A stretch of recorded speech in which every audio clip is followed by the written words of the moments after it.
안녕하세요. 사연을 부탁해입니다. 오늘의 사연을 소개하겠습니다. 저는 작은 회사에 다니고 있습니다. 워낙 작은 회사였기에 모두가 가족같이 잘 지내고 있습니다. 대학을 졸업하고 직장을 구하지 못하고 있던 차에 큰아버지가 어렵게 소개를 해준 직장이었기에 항상 최선을 다하려고 노력하고 있었어요. 사실 사장님과 큰아버지가 오랜 친구 사이랍니다. 한마디로 큰아버지가 여기저기 발품을 팔고 다니면서 제 취업 자리를 알아봐 주셨어요. 제가 알기로는 20군데도 더 넘게 알아보러 다니셨다고 들었는데요. 어디에서도 저를 채용하고 싶어 하지 않았다고 합니다.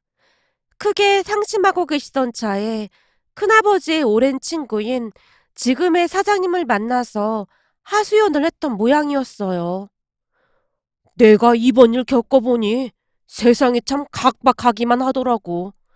내가 부탁을 하자마자 면접도 안 보고 다들 고개를 내저어버리기 바쁘더라고. 하긴 뭐 나야 가족이니까 그런 거지만 다른 사람들 마음이 이해가 안 되는 건 아니야. 그래도 마음이 참 쓰리네. 맞아. 그게 쉬운 일이 아니야. 사람 마음이 참 이상한 게 말이야. 내일이면 불합리하고 억울하다는 생각을 하기 마련인데 한 발자국 떨어져서 남 일이다 그러면 좀 걱정스럽긴 하지. 자네 말이 맞는 것 같구만. 근데 왜 이렇게 속이 쓰린지 모르겠어. 그 인간이 음주운전만 안 했으면 우리 은주가 저리 되지도 않았을 텐데 진짜 생각 같아서는 그냥 확. 큰아버지가 분을 이기지 못한 채 말을 하다가는 꾹 참고 있었다는데요. 그 순간 큰아버지의 눈에 눈물이 가득 고여 있었던 모양이었어요. 큰아버지가 어찌나 간절하게 말을 하던지 사장님의 눈시울도 붉어져 있었다고 했으니까요. 그 모습에 사장님이 큰아버지 눈치를 보며 넌지시 물었다고 합니다. 저기 말이야. 비록 우리 회사가 큰 회사는 아니지만 우리 회사에 서류 한번 넣어보라고 해볼래? 뭐? 자네 회사에? 내가 격리 자리 하나는 마련해 볼 수 있을 것 같은데.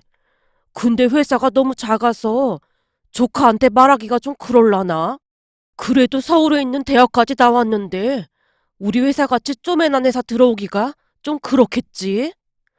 사장님이 큰아버지 기분 상하지 않도록 최대한 배려하면서 물었다고 하네요. 진짜? 그래 줄 수 있어? 요즘 내 동생이 말이야. 잠도 못 자고 내내 한숨만 쉬고 있어. 동생이 그럴 때마다 내 속이 아주 말이 아니라니까. 근데 진짜 그래 줄 수 있는 거야? 나야말로 진짜 우리 회사에서 일해 줄 수 있는 거야. 자네도 알다시피 우리 회사가 좀 작아야 말이지. 이 사람아, 그런 게 뭐가 중요하다고 그래. 그냥 일할 수 있다는 것만으로도 우린 더 이상 바랄 게 없겠구만. 정말 딱 그거밖에 바랄 게 없어. 순간 큰아버지의 눈에 다시 한번 이슬이 맺혀 있었다고 하네요. 너무나 간곡한 큰아버지의 모습에 사장님이 오히려 몸둘 바를 모를 정도였다고 합니다. 저는 그날 일을 절대 잊지 못하고 있는데요. 큰아버지가 술에 잔뜩 취한 채 늦은 밤 우리 집으로 오셨거든요. 은주야, 이 큰아버지가 우리 은주 취직 자리 알아왔다. 집 안으로 들어서던 큰아버지의 목소리가 너무나 컸기에 가족 모두가 멍한 표정으로 서 있었는데요. 아빠가 무슨 말이냐는 듯이 큰아버지에게 물었어요. 형님, 그게 무슨 말이에요? 취직 자리라니요. 그래, 내가 취직 자리를 하나 알아왔는데 우리 은주 마음에 들지 모르겠다. 너 내 동창 중에 상철이라고 기억나지? 예, 알고 말고요. 근데 상철이 형님이 왜요? 그 상철이가 사업한 지 15년이 넘었거든. 근데 지금 격리자리를 하나 뽑고 있다고 하잖니? 예? 격리자리요? 그래. 아무리 봐도 우리 은주한테 딱인 것 같아서 말이야. 근데 상철이 회사가 많이 큰 회사는 아니라서 우리 은주 맘에 들지 걱정이 되네. 잔뜩 상기된 목소리로 말을 하던 큰아버지가 순간 제 눈치를 보고 있었어요. 큰아빠, 내가 지금 찬밥 더운 밥 가릴 때가 아니잖아. 아니긴 왜 아니야? 네가 뭐가 부족하다고. 너 어디 가서 절대 그런 말 하지 말어. 얼굴도 예쁘고 서울에 있는 대학 졸업장까지 있는데 네가 찬밥 더운 밥을 왜 가릴 때가 아니야. 지금까지는 사람들 눈이 삐꾸라서 제대로 못 알아본 것뿐이야. 나중에 다들 후회할걸. 그니까 절대 그런 말 하덜 말어. 술에 잔뜩 취해 있었음에도 큰아버지의 눈빛만큼은 또렷했는데요. 그 모습에 저도 모르게 가슴이 뭉클해지고 말았답니다. 사실 저는 대학을 다닐 때 큰 교통사고로 인해 한쪽에 의족을 끼고 살고 있습니다. 상대는 음주운전자로 만취 상태로 운전을 했다는데요. 신호등 앞에서 대기하고 있다가 피할 틈도 없이 사고가 나고 말았습니다. 그 바람에 몇 번이나 수술을 해야만 했고요. 그랬음에도 불구하고 의족을 착용할 수밖에 없었답니다. 그때의 심정은 이루 말할 수가 없었지만 가족들 모두가 저를 응원해주고 아껴줬기에 그 힘든 시간을 잘 견뎌낼 수가 있었어요. 만약 제게 그런 가족이 없었다면 큰 충격으로 인해 어떻게 되지 않았을까 싶기까지 하네요. 암튼 그렇게 저는 그 회사에 취직을 했습니다. 사장님이 좋은 분이라 그런지 회사 직원들 대부분이 좋은 사람들이었어요. 있는 그대로의 제 모습을 바라봐 줬거든요. 덕분에 저는 회사에서 일을 잘하는 사람이라고 불렸고요. 물론 제 나름대로 어깨가 많이 무거웠기에 열심히 일을 하기도 했답니다. 제가 취업을 하자마자 가족들도 한시름 놓기 시작했는데요. 부모님뿐만 아니라 친척들 모두가 한마음으로 기뻐하고 응원해줬거든요. 그렇게 저는 벅찬 하루하루를 보내고 있었습니다.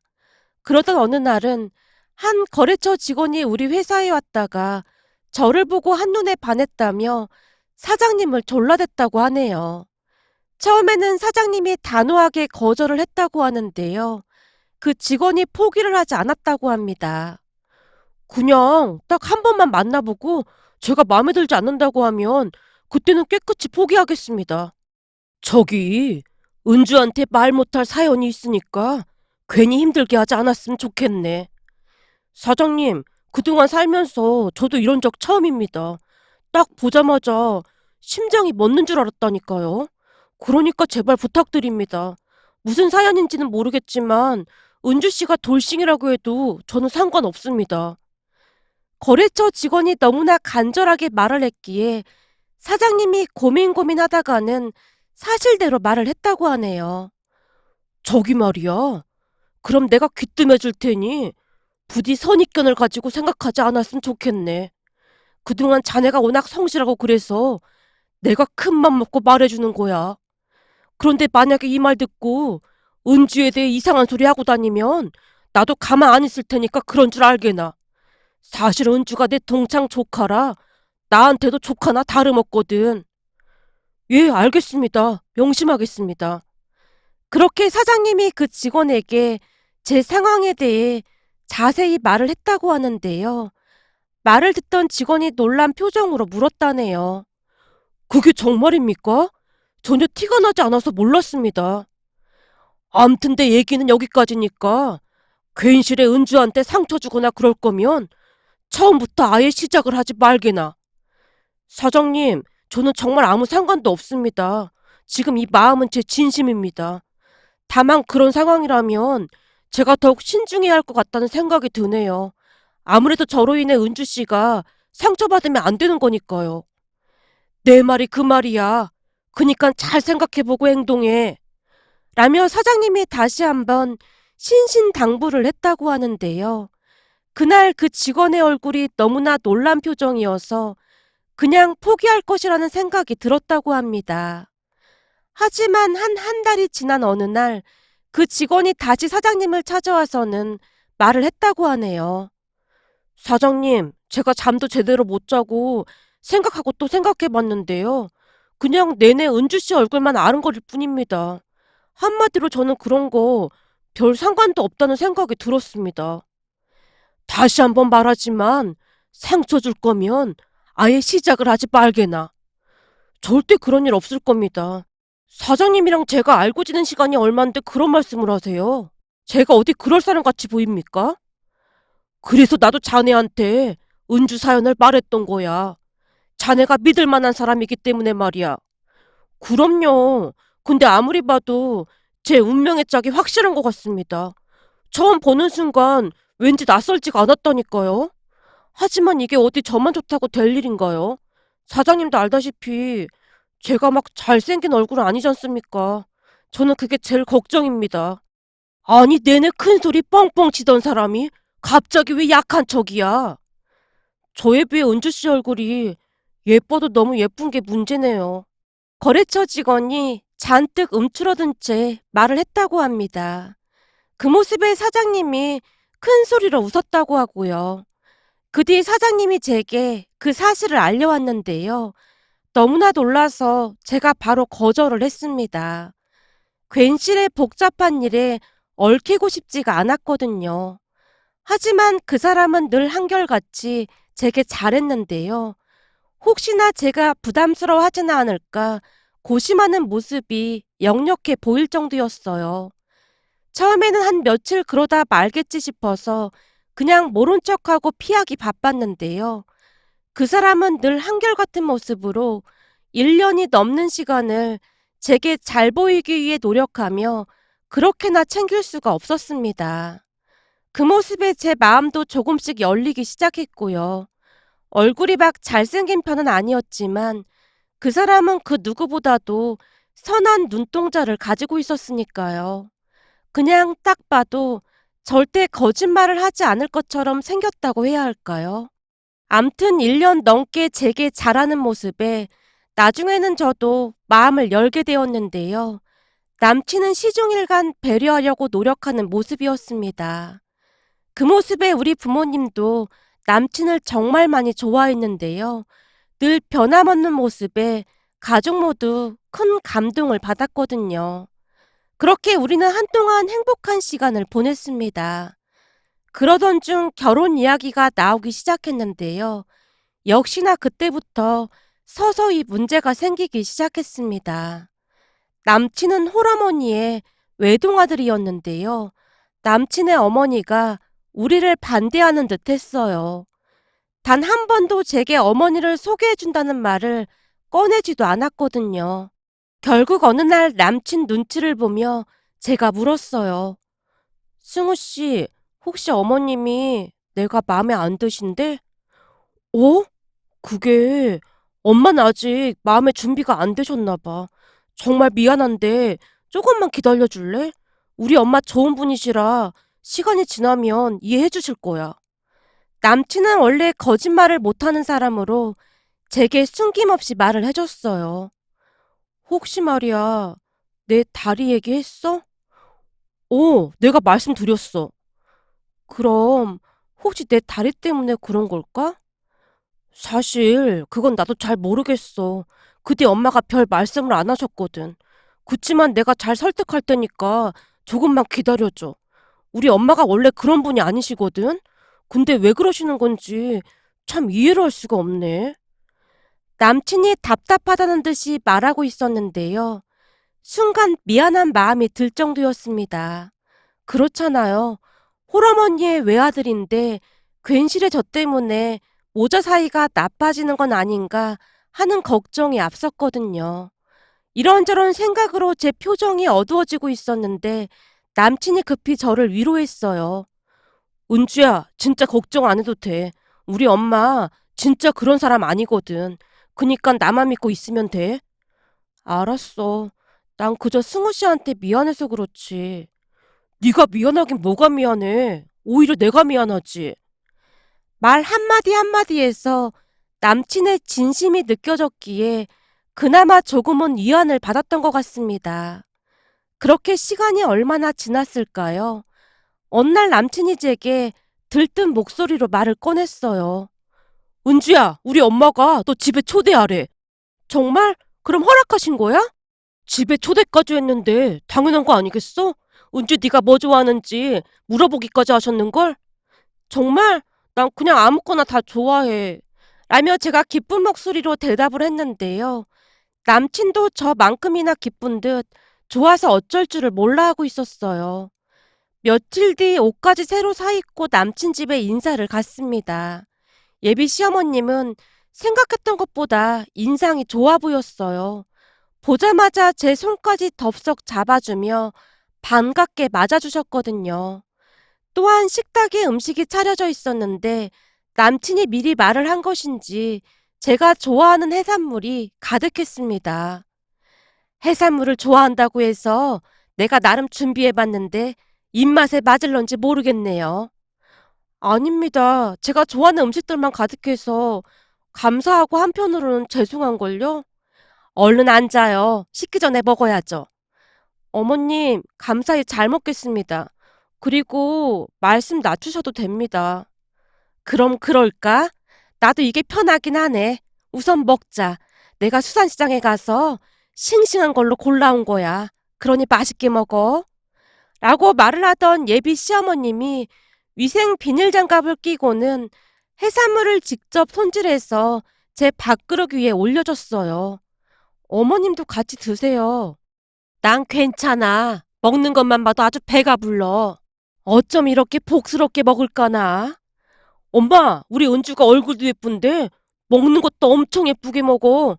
어디 하나 안 예쁜 구석이 없다니까? 남친이 싱글벙글한 채 말하고 있었는데요. 저런 팔불출을 봤나?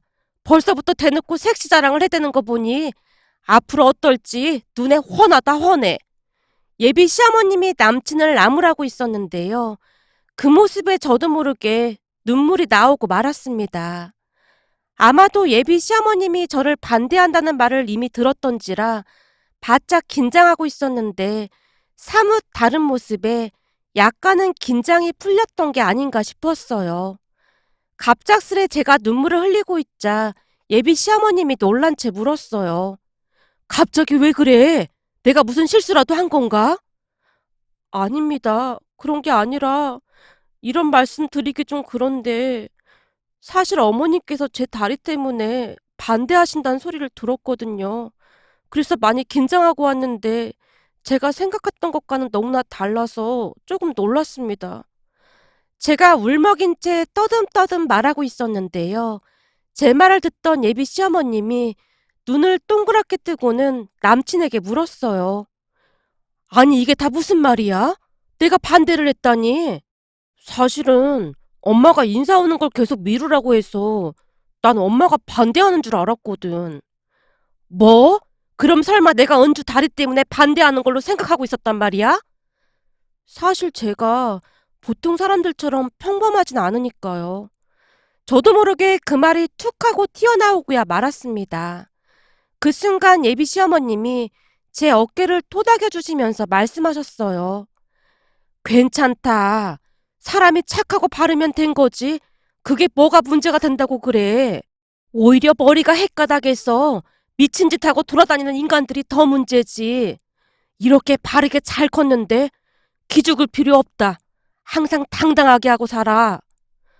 그럼 제 다리 때문에 제가 싫으셔서 그랬던 건 아닌 거예요? 당연하지. 얘가 무슨 말을 하고 있는 거야? 나는 은주 너 때문에 걱정을 한 게 아니라 우리 아들 때문에 걱정이 많았던 것 뿐이다. 네? 그게 무슨 말씀이세요? 승우 씨 때문에 걱정을 하셨다니요? 그에 비해 그 자식이라고 혹시나 나중에 딴소리 할까봐 걱정이 됐어. 라며 예비 시어머님이 충격적인 사실을 털어놓았는데요. 승우 아빠랑 내가 이혼했다는 건 들어서 알고 있지? 네, 잠깐 들었던 것 같습니다. 우리가 왜 이혼했는지는 못 들었겠지. 하긴 승우도 잘 모르고 있었던 얘기니까. 예비 시어머님의 말에 남친이 어리둥절한 표정으로 물었어요. 엄마, 그건 또 무슨 말이야? 아버지가 바람나서 헤어진 거잖아. 그거 말고 또 다른 이유가 있었단 말이야? 남친의 말에 예비 시어머님이 긴 한숨을 내쉬더니 속에 있던 말들을 꺼내놓기 시작했어요. 나도 내 입으로 이런 말 하기가 좀 그런데 결혼하고 나서부터 내내 사이가 좋지 않았어. 네 아버지가 사기 결혼을 당했다고 허구한 날 달달 볶아댔거든. 뭐? 사기 결혼? 무슨 사기 결혼? 그게 말이야. 사실은 엄마 등에 엄청 큰 점이 하나 있잖니? 너도 파스 붙일 때 몇 번 봤었잖아. 봤지. 근데 그 점이 왜? 네 아버지가 그 점을 그렇게나 못마땅하게 생각했다. 징그럽다고 난리도 아니었어. 그럼 설마 그 점 때문에 사기 결혼이란 말을 했다는 거야? 그래, 맞아. 그 점을 속이고 결혼했다고 어찌나 난리를 쳐댔는지 모른다. 그러다가 결국에는 다른 여자랑 눈이 맞아서 집을 나가버렸고 말이야. 내 등에 점이 워낙 크긴 하니까. 그렇지 않아도 네 외할머니가 그렇게 걱정을 했었는데 결국 사달이 난 거지 뭐.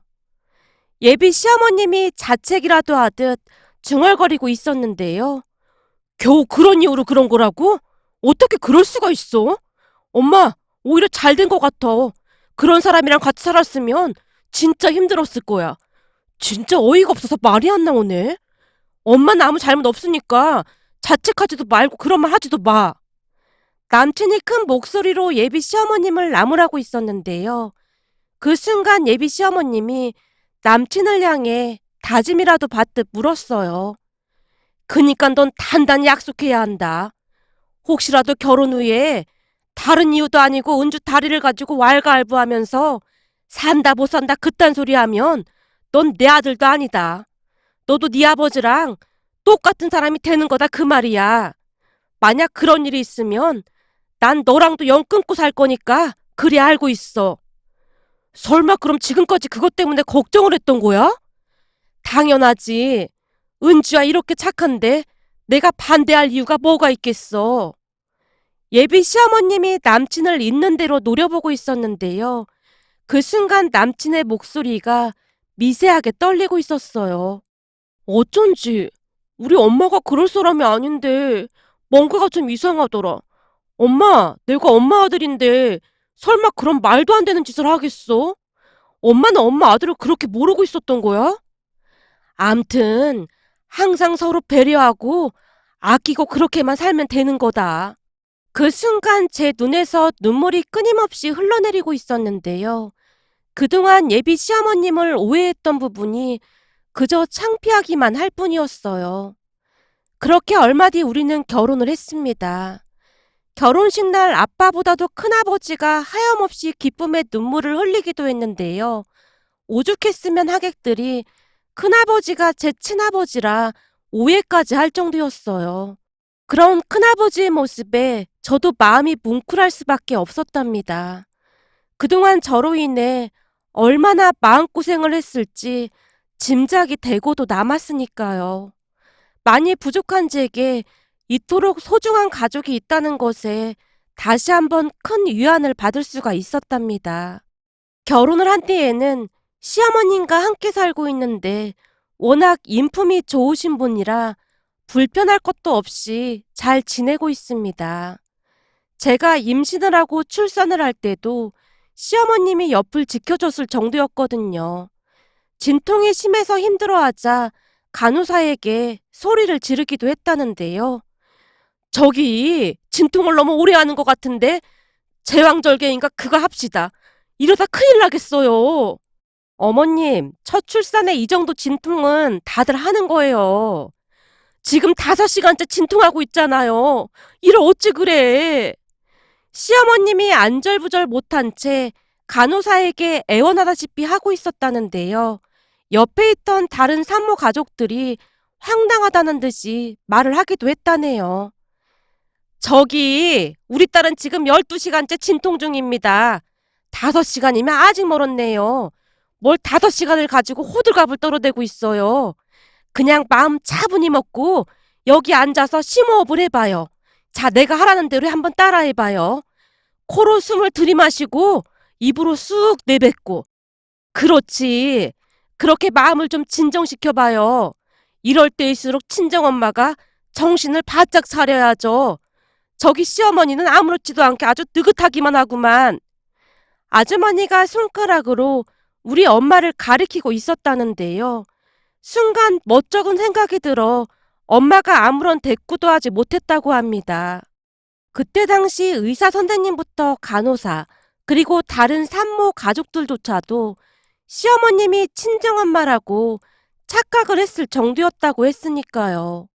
제가 출산을 하고 난 뒤 엄마가 제게 억울한 듯 말을 하기도 했어요. 말도 마라. 어느 순간 나는 완전 냉혈한 시어머니가 되어 있지 뭐니. 어떤 사람들은 나보고 시집살이 제대로 시킬 시어머니 관상이라고까지 했다니까. 내가 얼마나 서러웠는지 모른다. 아니 무슨 홍길동도 아니고 분명 내 배 아파 낳은 내 딸임에도 딸이라는 말도 못하고 이게 뭔 일이야 그래. 엄마가 울상을 짓기도 했습니다. 그 말에 남편과 제가 웃음을 터뜨리고 말았고요. 요즘도 하루하루 행복한 시간을 보내고 있는데요. 문득 우리 아들과 즐거운 시간을 보내고 있는 시어머님의 모습을 보며 지나간 일들이 떠올라서 이렇게 글 작성해 봅니다. 앞으로 항상 감사하는 마음으로 받은 만큼 베풀고 살아가도록 노력하겠습니다. 오늘의 사연은 여기까지였습니다. 즐겁게 보셨다면 구독, 좋아요 부탁드립니다. 고맙습니다.